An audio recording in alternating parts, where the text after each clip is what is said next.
Welcome to the New Year's, everybody. Hope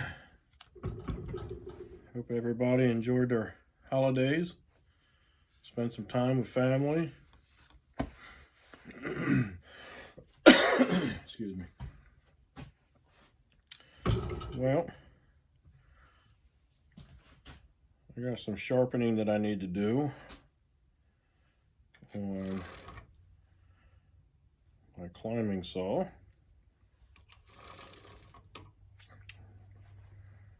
And thought I'd video it. And I learned a lot from Bucking on about sharpening chains and all.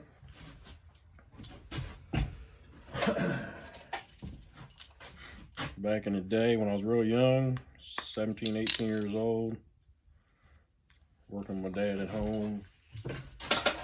Actually, not even working with my dad at home. I was kind of living by myself and trying to cut some firewood so I could stay warm. But I did the best I could back then when it comes to sharpening chains.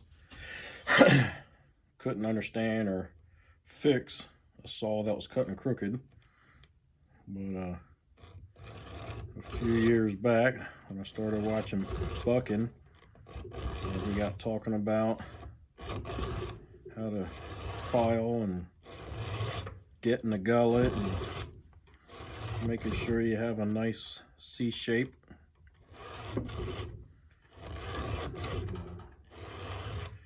Chain tooth that I learned a lot from him. I've been doing a lot better at it. Stuff's been cutting a lot better.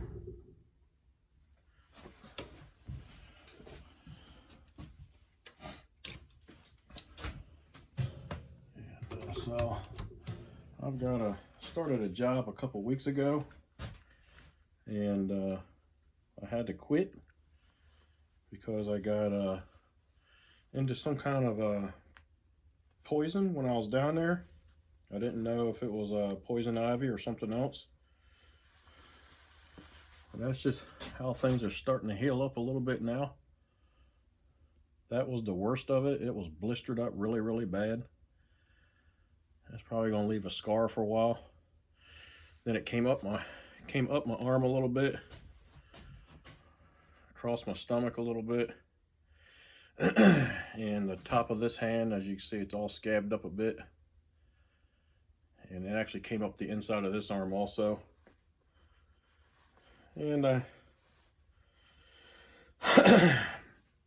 got it in a little bit of unmentionable parts. We all know what I mean by that. And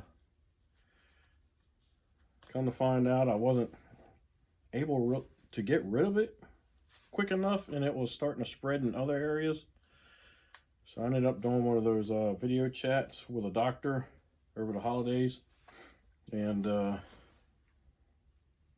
finally found out what it was I got into, and it was actually poison sumac. And yeah, that stuff's no fun, no joke. But he prescribed me a steroid to help me get rid of the poison sumac and rash. And I've been using calamine lotion and dome burrow and some other topical stuff to help out. And I'm starting to get over it. Getting over it enough to where I think I can go and finish up this job. So that's what I'm going to do tomorrow. Get everything prepped. And get everything ready to go. I'm also doing a little bit of cleaning in case any of the oils from the poison sumac is still on my stuff, my saws, and so I just rub them down with a with a cleaning cloth. I believe it's yeah, it's Clorox wipes basically. Wiping stuff down with that and making sure I don't get any more of that on me. And then when I get down there, I will probably try to find the bits and pieces that I've seen laying around, and with gloves get that stuff picked up, put in a trash bag, and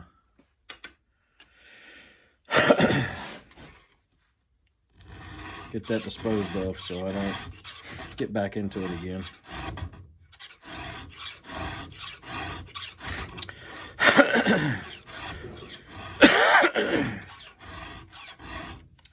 But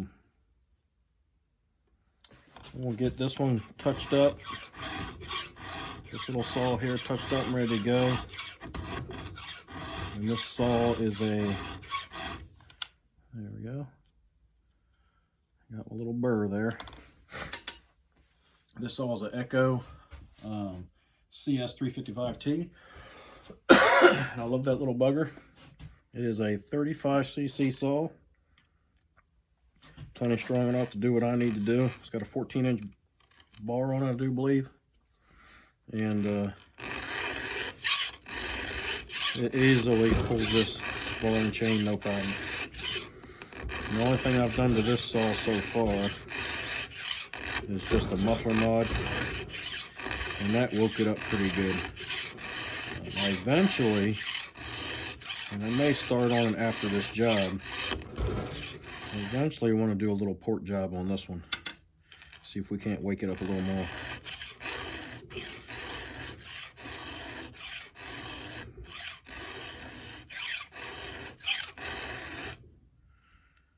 So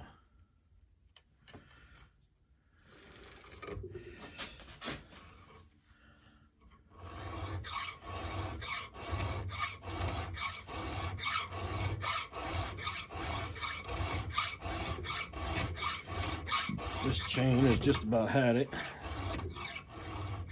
actually been sharpened on one side more than the other. And that side is actually just getting to the point where the tooth is just about worn down as much as it can be.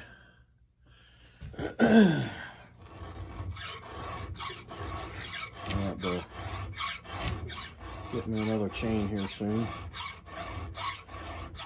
Get this bar dressed up,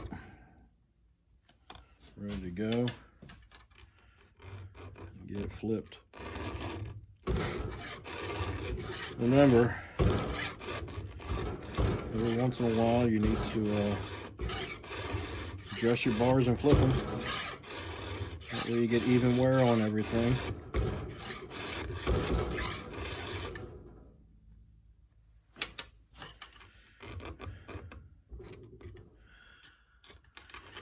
Get the most life out of your bar.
on this saw. We'll see if I can find a, because right now I've got the semi-chisel on this thing. This is what it came with when I bought it.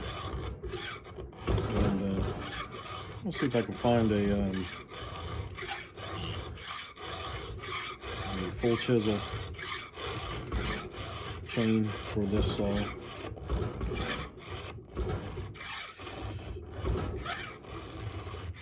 And get that put on here. I think it would cut better, cut a little faster.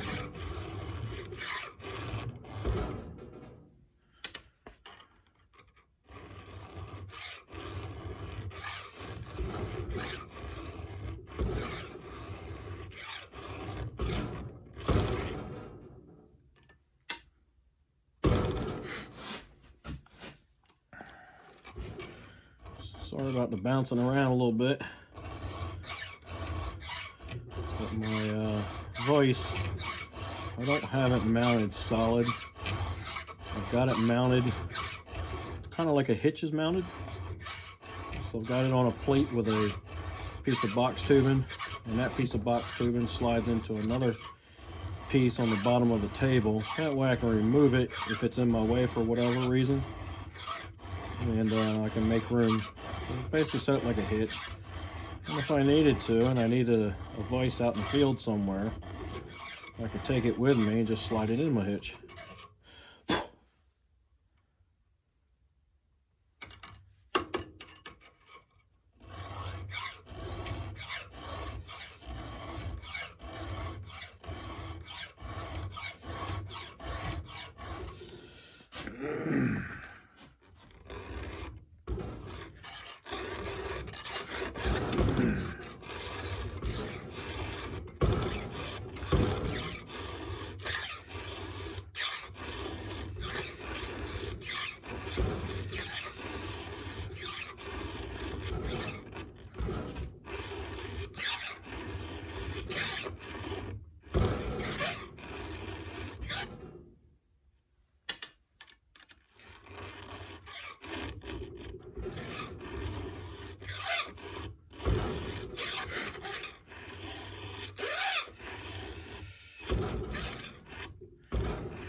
Don't forget to check your rakers when you're done filing too. If rakers are too high, you won't be making chips, you'll be making dust. And but be careful you don't get it too low. Use a raker gauge, especially if you're new at it. And that way you get them down to the proper level, and you can make a nice good chip.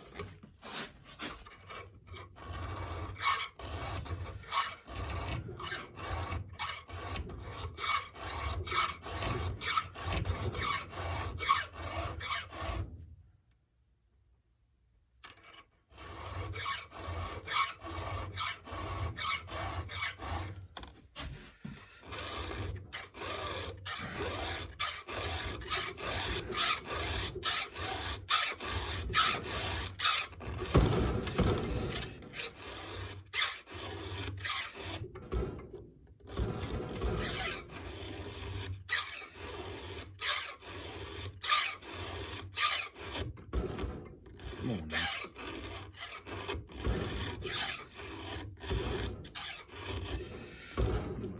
Chain's a little loose.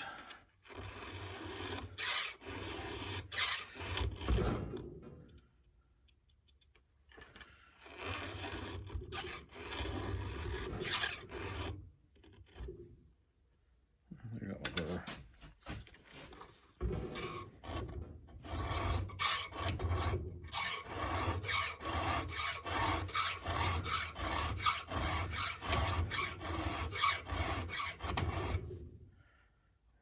Burr.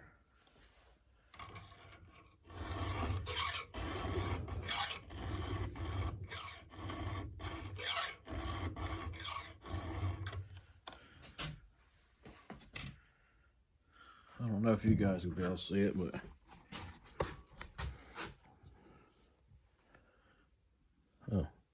right along on that leading edge, you'll see a little burr there, and that's what I mean. When you get that burr, you know you've got it sharp.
I also I've got this little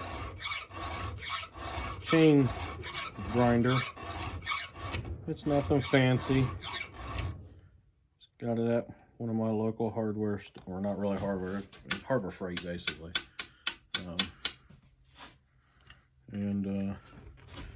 I've got one of those grinders, and it actually does pretty good. Like I said, ain't no expensive fancy organ one or anything like that, but it gets the job done. Makes for a good tooth.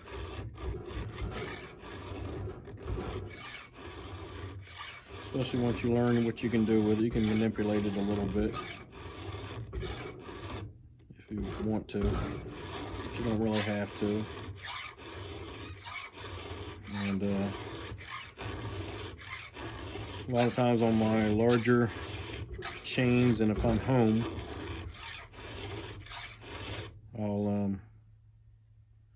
I'll use that instead, because I can get it done quicker that way. And when people bring me their chains to sharpen, especially they'll bring me a handful of them off the saw for me to sharpen for them. And that's the way I like to do it, is with that grinder.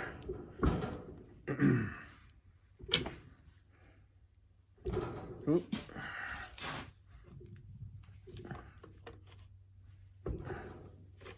There we go.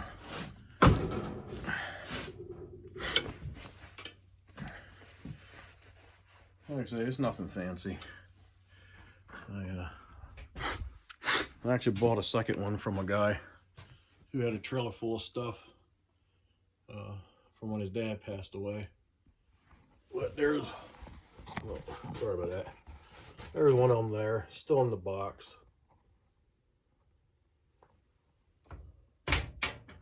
So it's nothing fancy. Keep my other one in here. That's the one I use.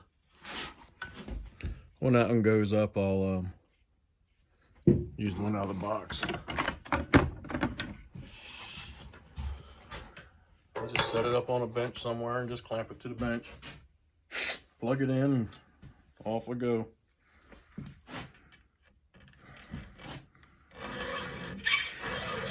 You don't need all the expensive fancy stuff, especially if you don't have a business.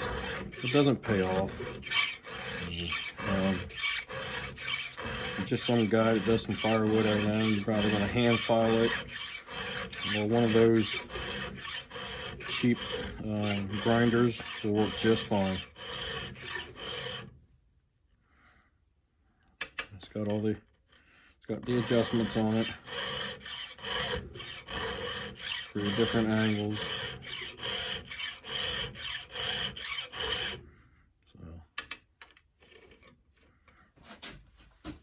Just about got this chain done.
On this job that I'm doing, it's actually down to the campground, but I have a lot at. People just bought this lot. The lot got overgrown from the previous owner. I guess they didn't come down much anymore. And so basically I'm just taking care of. I took down a cluster of smaller trees, like 3 or 4 of those, and the rest of it's basically pruning it so you can walk under it, and right where his camper is going to go,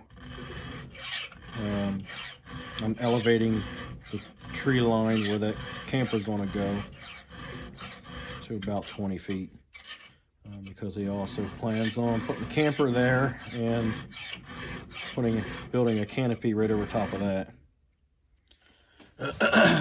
So give him the clearance that he needs for that stuff. And it's a no cleanup job, which in my case I usually don't do cleanup for people because I just don't have the means to do it.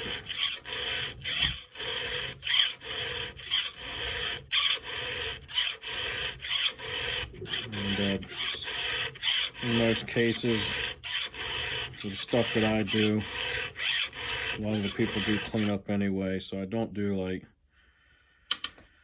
a lot of times when I talk to people, you know, the ones that want to clean up are the ones who like live in residential type stuff, you know, not out in the country. The ones who live out in the country, they usually don't mind there's no cleanup, and so they'll just pile it up. I'll pile it up for them, what I normally do and quote them for is no cleanup, but I will separate the firewood from the brush, and I will pile the firewood wherever they want it, and I will pile the brush. and then they take care of either disposing of it or burning it.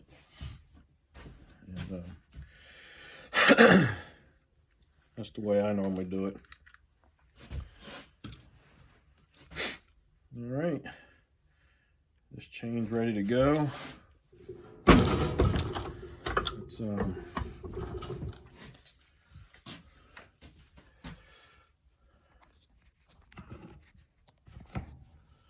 Let's see if we can't get you up here. Touch it down a little bit. Make sure we got. Oh, that was nice. Just knocked the lens off my fancy cheaters here.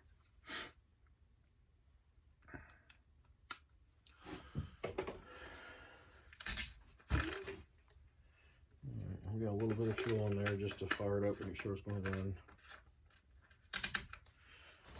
Not sure nothing's going wrong with it since I ain't worried about the oil.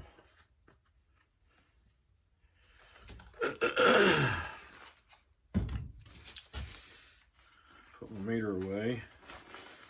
My father-in-law brought me his car, saying that the battery was draining. So I had my meter here, doing some testing on his car, looking for some parasitic draw, and found something where he left the harness off of his door latch assembly. And so the little light that was on the dash let you know that the door was open somewhere stayed on all the time, and it was just enough to wear it down in about a week. So I tracked that down for him, got it plugged back in, did some testing, looked up some specs, and on newer vehicles can have a parasitic draw between 50 to 80 milliamps or less, and that is considered okay. And when I got that repaired and tested it again, his parasitic draw fell to about 14 milliamps, I believe it was, so he's well within range.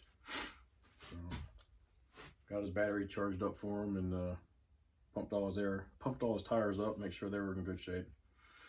Also repaired these the window on the driver's side for him. So now that works like it's supposed to. Got it all put back together. So his car is good to go for a while. I'm supposed to come pick it up tomorrow. And then my mother-in-law's gonna leave her car so I can do the window for her on her driver's side. It fell the other day or something like that, so she's gonna buy the part on the way here and drop it all off for me, and I'll get that repaired. So maybe I'll do a video on that. Well, let's fire this thing up, see what we got.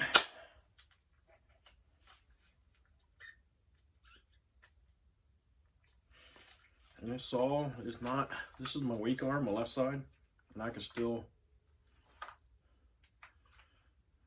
pretty much hold this any way I want.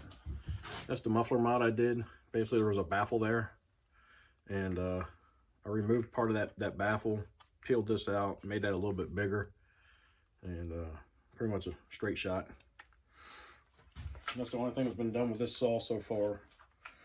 And like I say, maybe when I get done with this job, I might tear it down and do some porting on it, and see how that works.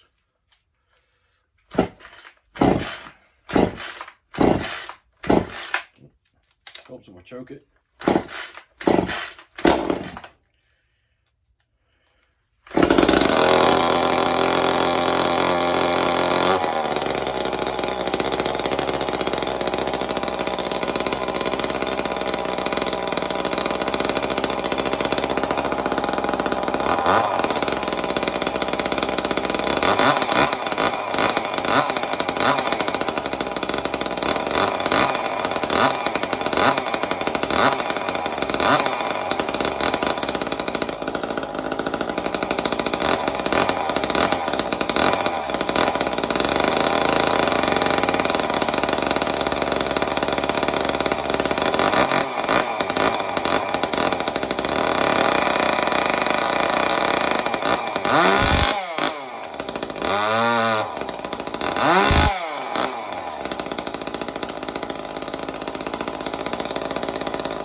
pretty good compression.